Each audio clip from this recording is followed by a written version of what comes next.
आज हम 9th class का हिस्ट्री का सेकंड चैप्टर करने जा रहे हैं और उसके जो पार्ट है 1.3 वो करेंगे। The coming of socialism to Europe. Europe में समाजवाद का आना, यानी यूरोप में किस प्रकार समाजवाद आया या आ रहा था। ठीक है, तो फर्स्ट जो लाइन है उसकी देखते हैं क्या ट्रांसलेशन है।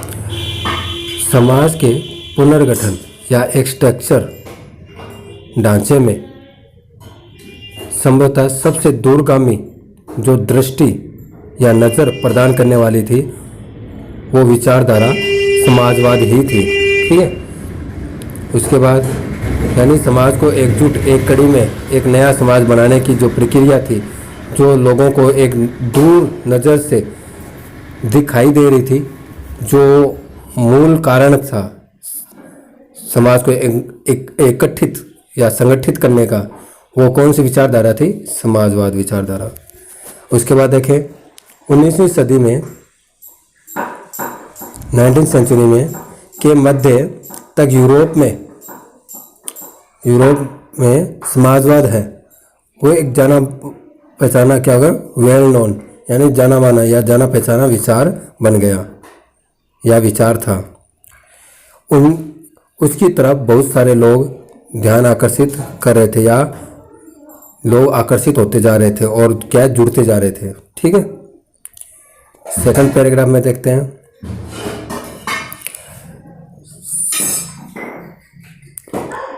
समाजवादी निजी संपत्ति के विरोधी थे। क्या थे? प्राइवेट प्रॉपर्टी के वो क्या थे? अगेंस्ट थे, विरोधी थे समाजवादी। यानी वे संपत्ति पर निजी स्वामित्व को सही नहीं मानते थे, यानी वो संपत्ति पर, ठीक है, वो इसको सही नहीं मानते थे। उनका कहना था कि संपत्ति के निजी स्वामित्व की व्यवस्था ही सारी समस्याओं की जड़ है।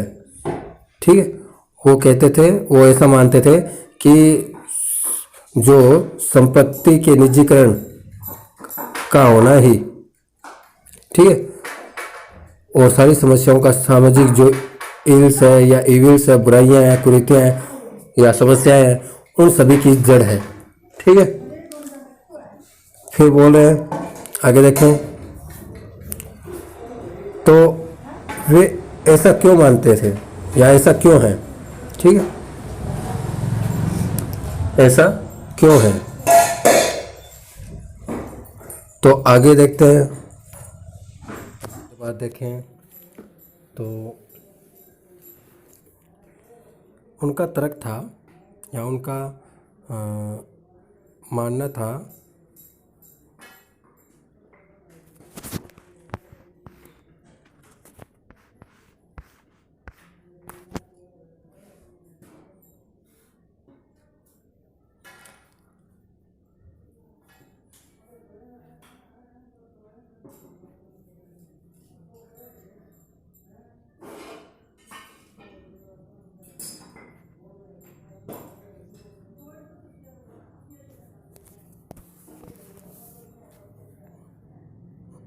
कि बहुत सारे लोगों के पास संपत्ति तो है, कि वो कहते थे कि अगर व्यक्तिगत रूप से देखें तो बहुत सारों के पास क्या है, रोज़गार है या संपत्ति है।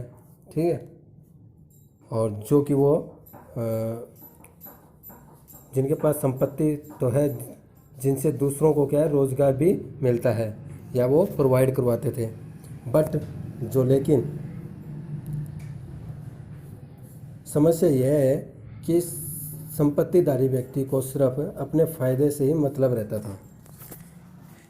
कहना मतलब यह है कि व्यक्तिगत जो संपत्ति होती थी, जिसके पास बहुत ज़्यादा, जो धनवान होता था, वो रोज़गार तो प्रोवाइड करवाता था, लेकिन वो अपने पर्सनल जो फ़ायदा होता था उसको बहुत ज़्यादा बेनिफिट उठाता था और अपने फ़ायदे के लिए,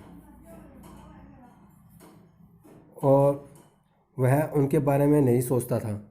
ठीक है, जो उनकी संपत्ति को उत्पादनशील बनाते थे, लेकिन वो उनके साथ क्या है, अच्छा व्यवहार या कल्याण नहीं कर पा कल्याण के बारे में नहीं सोचते थे, जो उनकी क्या है प्रॉपर्टी को और अधिक क्या है बढ़ाते थे।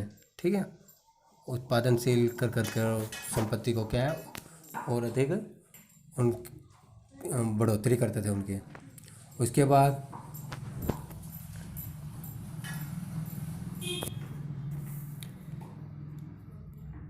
तो साझा इसलिए अगर संपत्ति पर किसी एक व्यक्ति की बजाय पूरे समाज का नियंत्रण हो, इसलिए उन्होंने सोचा कि यदि किस निजी संपत्ति पर किसी एक व्यक्ति का स्वामित्व ना होकर पूरे समुदाय का क्या होना चाहिए, नियंत्रण होना चाहिए हो, तो साझा सामाजिक हितों पर ज़्यादा अच्छी तरह ध्यान दिया जा सकता है। फिर क्या है, जितने भी हैं सभी पर क्या है सोशल इस पर ध्यान केंद्रित करेंगे, सभी व्यक्ति पर बराबर हिस्सों में बांटा जाएगा। फिर ठीक है, सभी को बेनिफिट मिलेगा। इसलिए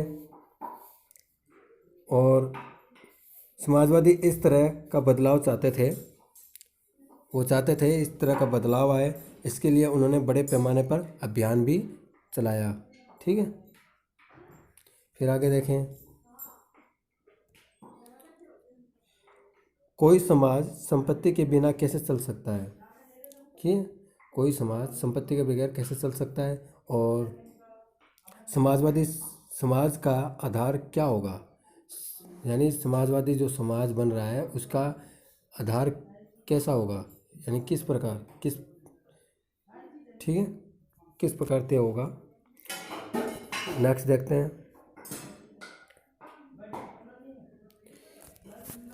समाजवादी के पास भविष्य की एक बिल्कुल भिन्न दृष्टि थी। समाजवादियों के पास जो उनका फ्यूचर था वो एक अलग ही दृष्टि थी उनके पास। कुछ समाजवादियों को कोऑपरेटिव यानी सामूहिक उद्यम के विचार में दिलचस्पी थी या विश्वास था। कुछ समाजवादियों को कोऑपरेटिव यानी सामूहिक उद्यम, ठीक है,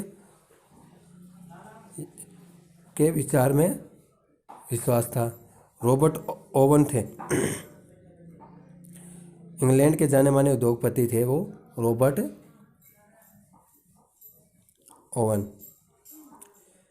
1771 और 1858 के बीच में इंडियाना अमेरिका में नया समन्वय यानी न्यू हार्मोनी नया समन्वय के नाम से एक नए तरह के समुदाय की रचना का प्रयास किया था, कि इंग्लैंड के जाने माने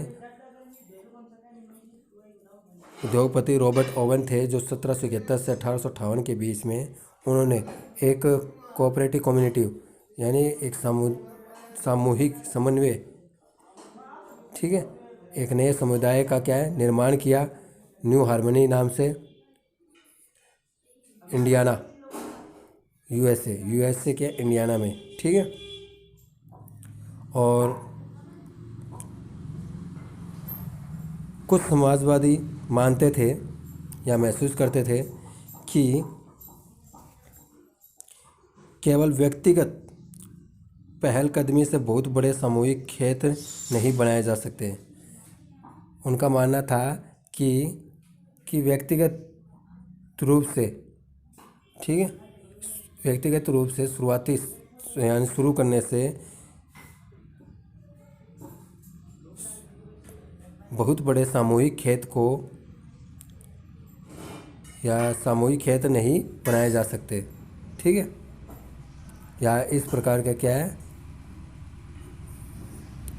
बड़े स्केल पर क्या है सामूहिक समाज का निर्माण नहीं किया जा सकता। उसके बाद वो डिमांड रखते थे सरकार से, डिमांड की, वह चाहते थे कि सरकार अपनी तरफ से सामूहिक खेती को बढ़ावा दे। वे चाहते थे कि सरकार अपनी तरफ से क्या है कोऑपरेटिव जो सहकारी या सामूहिक खेती को क्या बढ़ावा दिया जाए, क्योंकि बड़े बड़े जगह क्षेत्र था वो खेतों में तब्दील थे उस समय, ठीक है, और ज़्यादातर एग्रीकल्चर पर डिपेंड थे, तो इसलिए यहाँ पर बार बार उनका नाम दिया जाएगा, या समाज का भी, ठीक है। उसके बाद फ्रांस में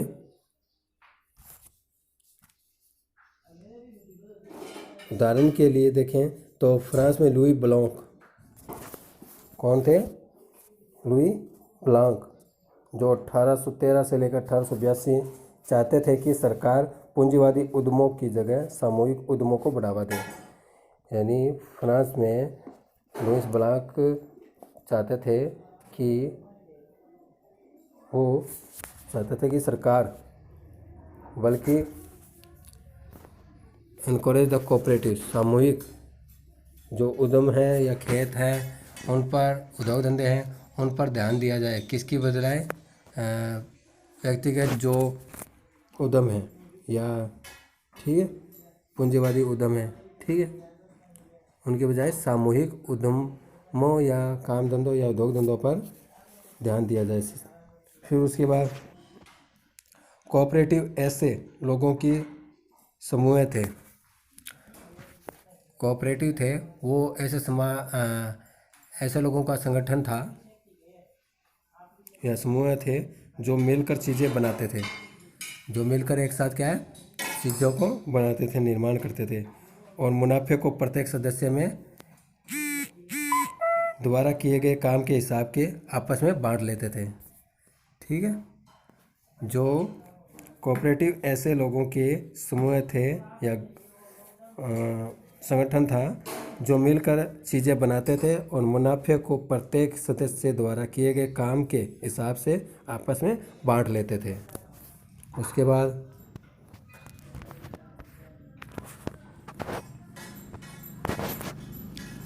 कार्ल मार्क्स 1818 और 1882 के दौरान, या 83 के दौरान,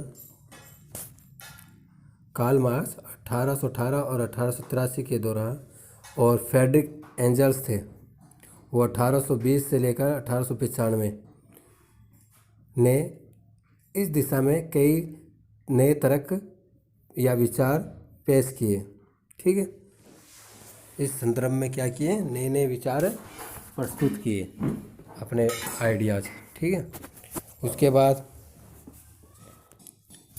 मार्क्स का विचार था कि औद्योगिक जो समाज है पूंजीवाद समाज है, औद्योगिक जो समाज है वो पूंजीवाद समाज है, और फैक्ट्रियों में लगी पूंजी पर पूंजीपतियों का स्वामित्व है। फैक्ट्रियों में लगी जो पूंजी है वो पूंजीपतियों का स्वामित्व या उनका अधिकार है, और पूंजीपतियों का मुनाफा, जो पूंजीपतियों का जो मुनाफा है वो मज़दूरों की मेहनत से पैदा होता है या मज़दूरों द्वारा उनको मुनाफा होता है। जब मज़दूर मेहनत करेंगे तभी उनको क्या है, उनको बहुत ज़्यादा बेनिफिट या मुनाफा मिलता है। और मार्क्स का जो निष्कर्ष था कि जब तक निजी पूंजीपति इस तरह मुनाफे का संचय करते जाएंगे तब तक मजदूर की स्थिति में सुधार नहीं हो सकता। इस कंडीशन में देखें तो वर्कर्स है वो, उनका सुधार बिल्कुल भी, यानी लंबे समय तक जाके भी देखेंगे ना तो उनका कोई सुधार नहीं आएगा मजदूरों में, और सब कुछ प्रॉफिट क्या है जो है पूंजीपतियों को बहुत ज़्यादा मुनाफा होता जाएगा। यानी सीधी सी बात है, अमीर और अमीर होते जाएंगे, गरीब है वो गरीब होते जाएंगे, या वैसी ही स्थिति बनी रहेगी उनकी। तो फ़ायदा किन को हुआ, सिर्फ अमीरों को ही हुआ, तो गरीबों में कोई सुधार नहीं आया। तो ये कहना चाहता था कार्ल मार्क्स, ठीक है। तो अपनी स्थिति में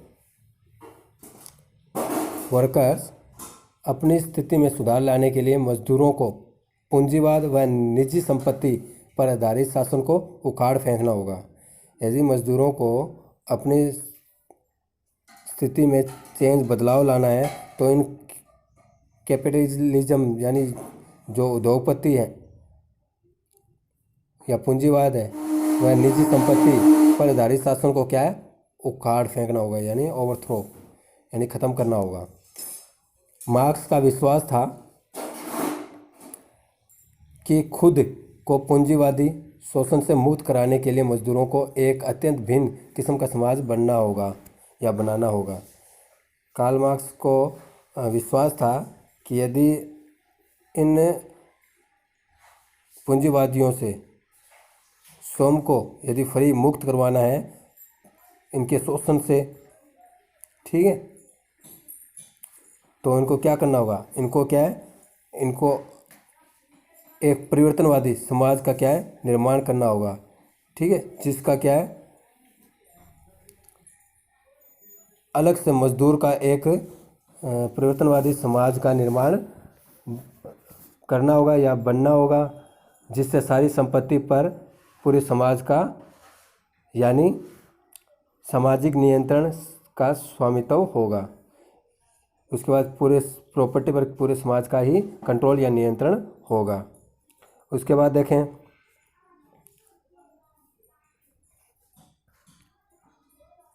उन्होंने भविष्य के इस समाज को साम्यवादी या कम्युनिस्ट समाज का नाम दिया। उन्होंने इस समुदाय का क्या नाम दिया, कम्युनिस्ट समुदाय नाम दिया। मार्क्स का विश्वास था कि पूंजीपतियों के साथ होने वाले संघर्ष में जीत अंततः मजदूरों की होगी, यानी वह उसको विश्वास था कि वर्कर्स और जो पूंजीपतियों के बीच में जो संघर्ष है, कन्फ्लिक्ट और ट्रिप्ट, जो उथल पुथल है, जो लड़ाई है, संघर्ष है, तो उसमें जीत किसकी होगी, अंततः मजदूरों की होगी। और उनकी राय में कम्युनिस्ट समाज ही भविष्य का समाज होगा। और वह मानता था कि अंत में भविष्य में जो समाज का निर्माण होगा या सत्ता होगी वो किसकी होगी, कम्युनिस्ट समाज की ही होगी। तो आज इतना ही करेंगे। Thank you.